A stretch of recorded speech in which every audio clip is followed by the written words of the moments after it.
watch this right here. Why did 2000 games look like that? Because they were just the GOAT, you know what I'm saying? Like, what the fuck? Remember when almost every game was set on a tropical island? Why was that? If you had a controller and or sentience in the 2000s, you'd be familiar with Far Cry, Super Mario Sunshine and Final Fantasy X. There's actually a surprising reason for their tropical theme, but we'll come back to that Hold on later. real quick. My bad, y'all. Damn. I'm playing Sparking Zero and shit. Damn. Can move my camera and shit. Okay, I think we're good. At the time, maybe you were PS2 pilled, or found truth on the first sacred ring of Halo. You might also remember when menus were more than just advertisements for an item shop, or a completely different game. If you can hear either of these images, you might know what I'm getting at. The point is, games in the 2000s didn't just feel different, they looked different. And yes, this goes a lot deeper than graphical limitations. We got some of the most iconic character designs, weapons, and settings, and also some of the worst. Anyway, grab some low poly snacks and put on aquatic ambience because we're about to go way back to try and find out why. I'm sure you've seen these low poly PS2 filters floating around online. They're made to emulate the look of games like Resident Evil 4, Kingdom Hearts and Grand Theft Auto. While this might seem like just another trend, there's a big reason people are still so obsessed with this look. So why are objectively worse graphics back in fashion?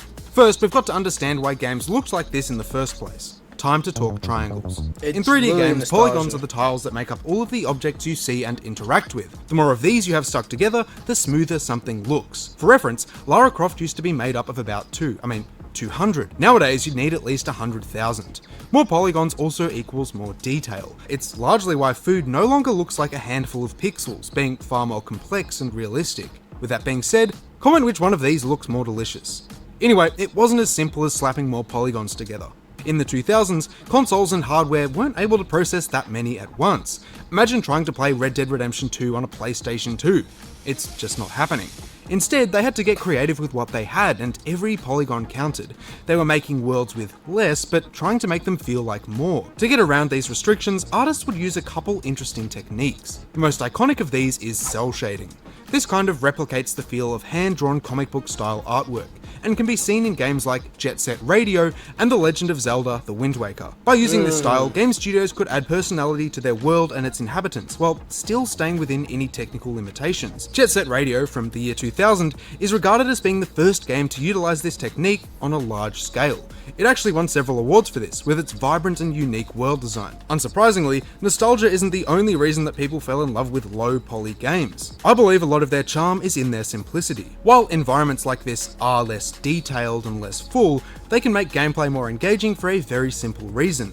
And that is, our brains love to fill in the gaps. When we encounter a low poly environment, we instinctively use our imagination to add the missing details. It's similar to when you have, say, a silent playable character, and you start projecting your own thoughts or personality onto them. This process lets us engage with the world on a deeper, more personal level.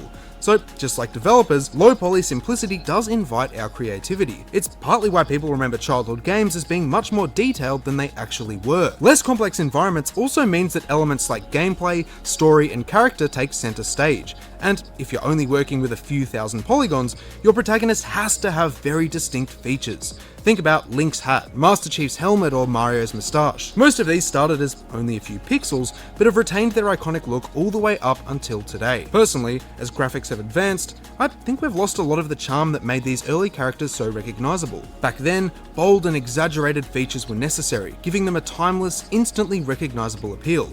This, and the continued interest in low poly aesthetics, shows that sometimes less is more. ついにお姉様がモンストに黒子がどれほど待ちわびていましたことやら奥ゆかし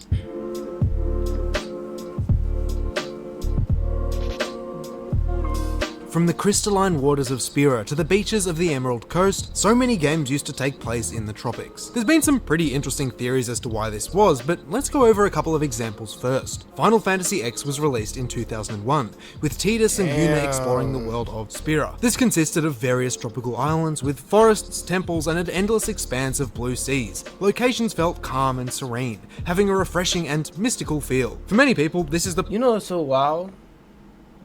Him saying the year this game came out, that's wild, because half you motherfuckers was not even born yet. I was. I was a year old when this game came out. So crazy, man. Like, it's just crazy. Like when, like the PS2 was old. Like the PS2 is older than me by a couple months. That's fucking crazy. Like this thing, like that's crazy. I was born around there. I was born and came up of an era when PS2 was around. Best setting in the franchise, it looks vastly different to titles like Final Fantasy VII and the cancelled Final Fantasy Versus, which showcased a darker, grungier tone. Moving on, 2002's Super Mario Sunshine exemplifies this tropical beach obsession. Taking place on Isle Delfino, it came complete with lush green hills, palm trees, and Gelato Beach. Unsurprisingly, water-based mechanics made up a sizable portion of the gameplay, with lily pad levels and Flood, a water-propelled jetpack. Regardless, the game wasn't without its controversies. It moved away from the traditional use of multiple biomes and worlds being only a single location. While the different levels did keep things interesting, people still found the transition weird and the gameplay kind of repetitive. Still, this is the minority and it's even recently been remastered. Other honourable mentions include The Wind Waker and Kingdom Hearts 2. Before we get a bit game theory, the obvious reason for these environments and the prevalence of the ocean is that, well, it was possible.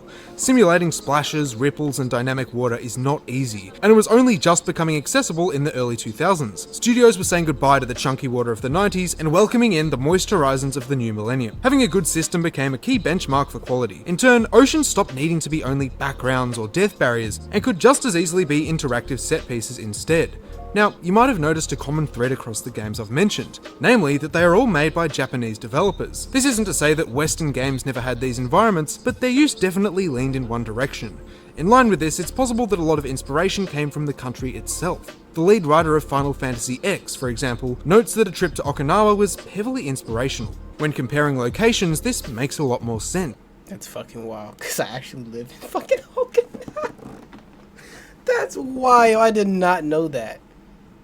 And that's funny because I actually beat the game of Kingdom Hearts this year when I finally got my PC. And like, it's so funny because I got my PC in April. It was like sunny. It was in the 70s and 80s degrees at the time, you know, a couple of months back around springtime, transitioning to the summertime. And I remember I was playing, when I first got a PS2 emulator on my PC, Crash Bandicoot Twin Insanity, Dragon Ball Z Budokai Tenkaichi 2, and Final Fantasy and Kingdom Hearts. And just hearing the instrumental, the first level, you know, that tropical, oh my god. That was in my head all day when I was at the beach. I'm like, damn, this is like a vibe. And I was like, you know, it's so crazy when I play the game, like here, and I live here in Okinawa. It's just so crazy. Could not think about it. Just like, damn, like I played the game. It was heavily inspired from Okinawa. That was crazy, and I could see the similarities. That's so crazy. Like I was like, damn, this should remind me of like me being here. Imagine, that's crazy. Like who would have known? Like I never thought I was gonna live in Japan. It just, imagine me playing this game. Imagine playing the game. I remember like playing this like as a kid. And it was like a tropical theme park and me living here years later. This is wild, man. You never know what life will take you, man. Others have taken this a step further, suggesting that vacations to Hawaii inspired a lot of development teams. Whatever the case, I miss the tropical focus of the 6th generation, and always love seeing these environments whenever they pop up today.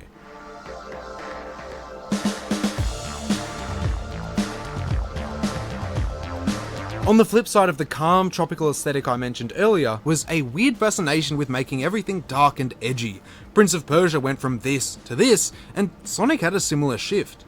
Outside of existing series, we got titles like The Force Jack and Unleashed Dexter and too. Manhunt, all sharing a darker colour palette. It's tricky to pinpoint an exact time period for this, but you won't find a shortage in early PS2 titles. Almost every second box art had orange, post-apocalyptic skies in the background, with the protagonist absolutely mean-mugging in the centre. The weird thing is, this wasn't just shooters or games like Mortal Kombat. Platformers were in on it as well. Jak and Daxter started the decade as a whimsical, light-hearted game with goofy characters. By 2003, Jak had a gun, I told y'all, bro. This is Jak 2, bro. Bro, this is, you know, it's funny, man. I'm glad I went to this video. My first console was a Super No, okay. My first console was a PS1. Second console was a PS2. Third console, PS3, obviously. Fourth console was a Super Nintendo. Fifth, PS4. Five, I got a 64 over there in the back. And I'm telling you, bro, like, thank God I grew up with consoles. Like, I'm glad I had so much consoles.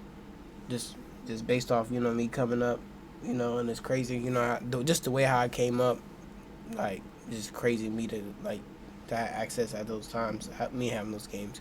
But, man, I remember when this game, I remember my mom gave this me, I think she gave me this game on my birthday. I can't remember. That was the first Jak game I had, Jak 2, throughout the series, right? Later on, I ended up playing Jak and Dexter, the first one, right? And I swear, when I talk to people, when I watch videos from, like, when people, like, play Jak series and stuff like that, they always have different opinions. They say they don't like Jak 2. They say they like the first one better than the second one. I hear people say that it's just like if, for example, if I bought Jak 3 and I went back and played Jak 1 or 2, it probably wouldn't hit the same. And that's fair. Like, I could see that. But that's the reason why I might be biased. Me liking Jak 2 more than the first one, second, third one. And I'm gonna be honest. I think I got the third one before the first one. I can't remember. Maybe if I did. No, I got the first one. Then I ended up getting the third one. Either way, either way. And I'm gonna be honest. I did not like the third one. And that was a PS2 game, and I'm not gonna lie, that is not a classic. The third one, it was just too much. Like, they try to do too much. The guns was fun, overpowered. You can literally use... No, this is actually Jak 3 now. I'm thinking about it because you go against Aaron because you killed him on the second one. Me thinking about this. Because that's the gun I was referring to, right? The fact that he's using that gun and I just telling y'all... You can literally just spam it the whole time and clear out the whole entire game. You don't even have to use none of the weapons. The weapon upgrades was so overpowered and made the game so... overwhelming, like, just not it, to be honest. And the game is replayable, so that's the crazy part. And was shooting his way through an industrial cityscape. You can't the same find can games be said that can for do Shadow that the anymore. Hedgehog, which was an unexpected shift for the franchise. I mean, the menu select sound is literally a gunshot. Jak 3 have charm, though. That's the thing. Oh, shit. If you grew up playing the original games on, well, the Genesis, randomly giving one of the characters guns was very out of place. Consequently, to many, it seemed like the developers were just trying to chase the trend of violently edging, coming across as cringe and inauthentic. On the other hand, some people did like this tone and the game got them into the franchise in the first place. Anyway, was there a reason for this switch? The answer is yes, but it depends on who you ask. Some people point to the fade of futurism and excitement for the year 2000. Certain events transpired at the start of the decade that stifled any optimism for the future, which definitely influenced the atmosphere of film and media at the time. Others suggest that the gaming industry was trying to come across as more mature. Games weren't just for kids, and the people who grew up playing on these consoles were becoming teenagers and adults. It made sense then to provide edgier content that looked cooler and took itself more seriously. This proved to be viable, and you can see this in the fact that an M-rated shooter shipped as Xbox's launch title. Before we dive any deeper and things get even weirder, a quick word from today's sponsor. Speaking of navigating digital worlds, it's important to make sure you're on.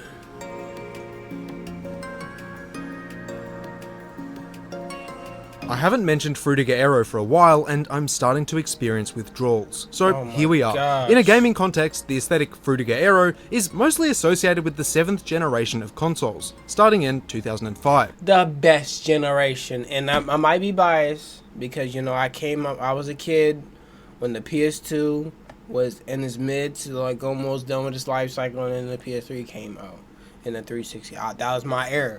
PS2 and PS3 era, man. Like, mid towards the end of cycle PS2 and the PS3. That's my shit. I'm sorry. I grew up around that shit. I'm sorry.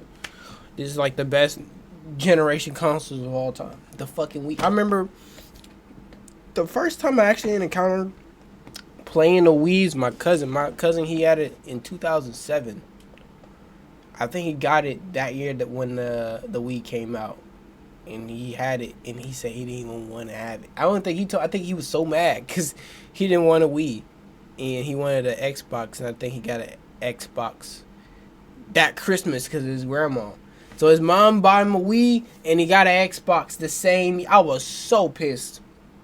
I was so mad. I was so mad because I wanted a PS3 at that time, but I ended up getting it, and it's fine. But I mean, I still had my PS2 at the time still, and I had it for like 2 years. You know, going strong. And I was so mad because I'm like, bro, I remember he was so upset because when you walk in, it's like there's another, it's a house. It's just like 2 complex house. I forgot what it's called, but it's like there's another, you go on the other side, it's still a apartment chopped into one. I forgot what it's called, the term of it. But you walk in, the kitchen's on the left, the living room, and you go further out, there's the hallway. And his room is the first one on the right. And I remember he was just pissed off because he got a Wii and he didn't want the Wii. And I remember I was playing that shit, and that shit was so futuristic. That shit was mind-blowing. You would have thought that shit was mind-blowing. A few years later, the fucking Xbox 360 Connect, my nigga. Man, my mom bought a fucking Xbox Connect for the whole family that year. I swear, man, good times. Things man. like the Wii, Xbox 360, and the PlayStation 3. Man. Frequent elements were gradients, glossy textures, and skeuomorphism. Skeuomorphism is often used with Fruitiger Aero, and it refers to a style of graphic design that tries to imitate real-world counterparts of logos and apps. The best example I can give is iOS 5 and its icons. Gosh, a cooler example I can give, however, is the Wii. After its release... Fucking iPhone 4, nigga. Y'all don't know about that. That small little fucking tiny baby ass, like the size of my motherfucking wallet, dog. It was literally, the screen was like the size of this fucking wallet. Probably even the size of this fucking wallet, man. This shit's crazy, like... We came a long way. Like, look at my phone now. This is like the iPhone 16 Pro. Like, what we doing here? Like, look. Shit's crazy, man. Shit's crazy. In 2006, interactive gaming was never the same. The nunchucks and the remote allowed you to putt, bowl, swing, serve, and beat your family members like nothing else. While the Xbox 360 was red ringing to death, it dominated sales, moving over 100 million consoles worldwide. Importantly, the UI, games, and music are remembered as being distinctly Fruitiger Aero. Menus were clean and white, with a futuristic blue sheen and glossy, rounded buttons. The main menu, for instance, appears friendly and accessible, like a selection of relaxing TV channels. This contrasts other menus from the 2000s, like Metroid Prime. Even the like the Wii, like just the home theme sound, just is the music is so calm, bro. I can listen to that shit for hours and I won't. You know, like certain things you be irritated. Like even the PS5, like the desktop sound, like the music in the background is so calm, mellow tone. I will literally fall asleep. Like just for that instrumental, like even that sound, like the music, like the Wii was. My God, I loved it, bro.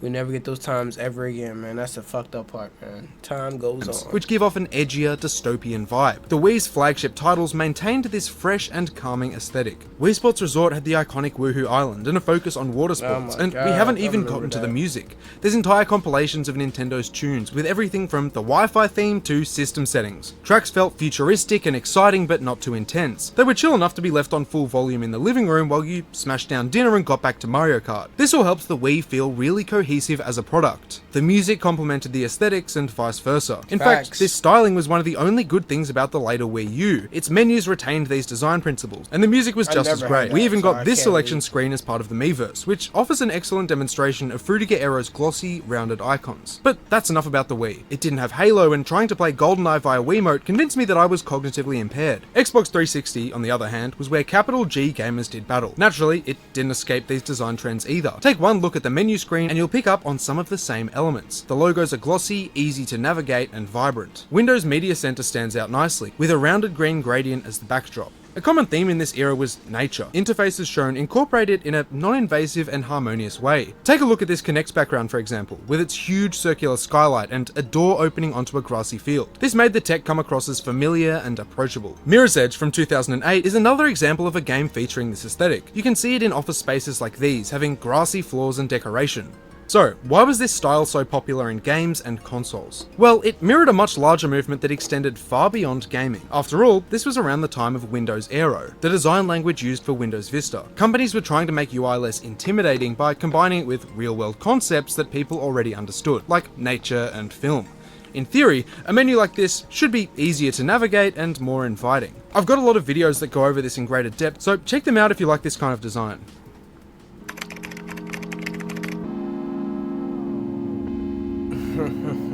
It's one thing to talk about the design of games themselves, but the community at the time was just as interesting, and a lot different from today. In this image, if you weren't distracted by the guy duct taped to the fucking ceiling, you might recognize this as being a LAN party. LAN, or local area network parties, were gatherings where people would bring their PCs or consoles to one location and play under the same network. This allowed for a semi-stable multiplayer experience at a time when high-speed internet wasn't widely accessible. Now, while people still host these today, the community is far smaller and more niche. We'll get into why exactly in a moment. Regardless, popular choices in the 2000s were games like Halo CE, Half-Life 2, and Warcraft 3 Reign of Chaos. These typically offered fast-paced multiplayer modes from PvP to PvE. I'll pause for a second here to clarify that these were pretty huge, despite not always being an easy undertaking. You'd have to carry your tower, monitor, keyboard, and 15 packets of Doritos to your mate's basement just to get things started. CRT monitors aren't light, which made things all the more difficult. Of course, LAN parties weren't simply small, sweaty gatherings at someone's house. Large-scale events, which... Look at that, man. Man, honestly, that's what the PC look like? That's what y'all fucking built-in PCs look like? Look at all that scrabbles and shit. Like, look at that, man. Brother, Nah, these Mountain Dews is crazy. Like, stacked up is kind of crazy. I ain't gonna lie. Like, burnt CDs, man. Man, good fucking times, man.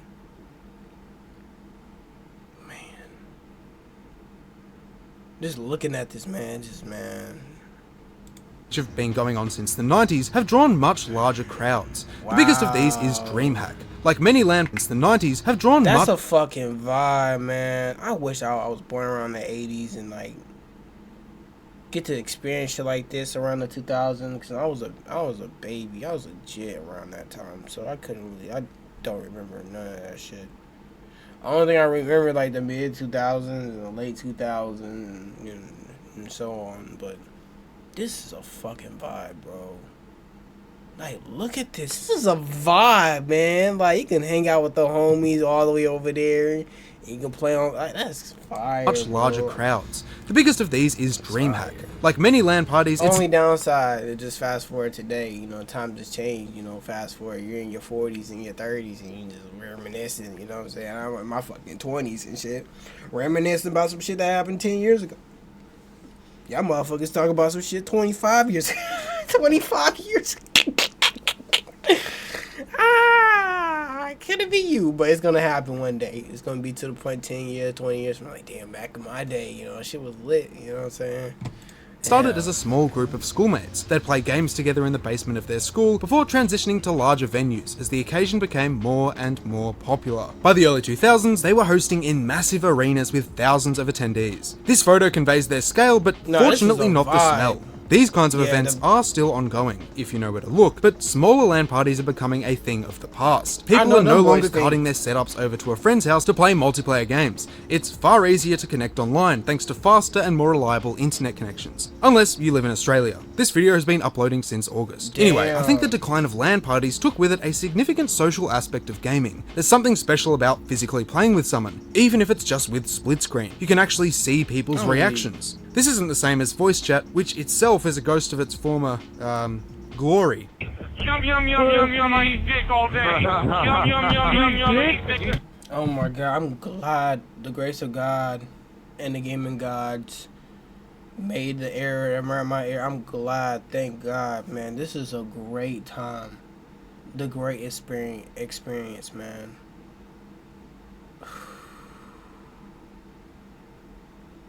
Man, that shit's sinking in, man. People gonna be sitting there in comments and just doing this. You're old as fuck. Motherfucker, you grew up when the PS4 nigga was in his prime. And then 15 years from now, you gonna be like, back in my day, oh my god, great memories on the PS4. face ass niggas. Like the niggas that's gonna be born, like, you know what I'm saying, like that was born in 2015. These niggas don't talk about the PS5s. They, oh my god, the PS5 was just the greatest back in the day. It was so much nostalgic. Oh my god. Like, damn, nigga, it took you 5 PS5s ago, nigga. It took me like only like 2 PS2 ago, nigga.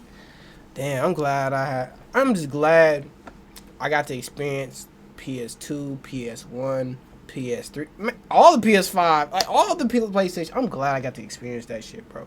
I'm glad I get to experience the Super Nintendo, because my grandpa had a Super Nintendo. I played Super Mario, like, man, I'm just blessed. And I'm blessed that I didn't own Modern Warfare 2 copy. I owned it. My first online experience was War at War. So, yeah. And stuff like, and you know what's crazy? It only got popular because people were doing the trick shots and shit on MW2. That's where it blew up. But War at War, that's where the toxicity be at. People don't talk about that too.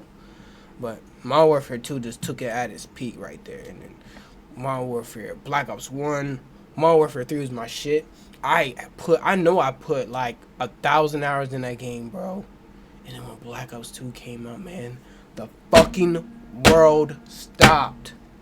I remember me and my cousin, I remember we went to Redbox. We got Black Ops 2 on Redbox. We never returned that bitch. We played that shit for 2 days straight. No showers, nigga. Brushing teeth? What is that? Nigga, we was on that shit for 2 days. We were just taking turns. Man, that was a time to be alive, bro. I feel sorry for y'all little kids, man. You wanna fight? I love it, bro. And boy, if you was a squeaker, boy, then on your ass. It's time for the next. And I was a squeaker back in the day.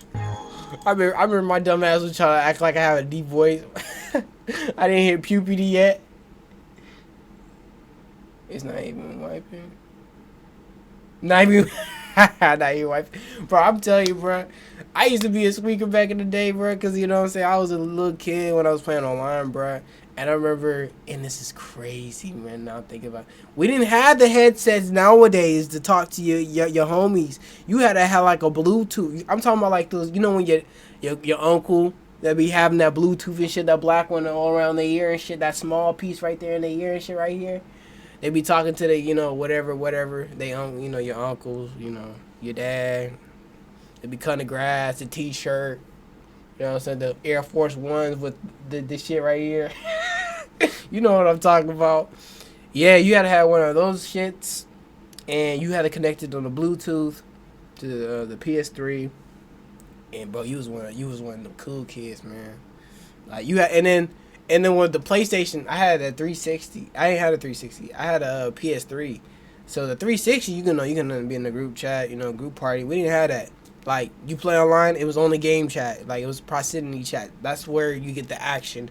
And you was talking shit. People message you. They go on your profile and they text you and they're talking shit. I remember all that, bro. 1v1. You talking shit. You didn't have a mic. You would be texting. You had to play.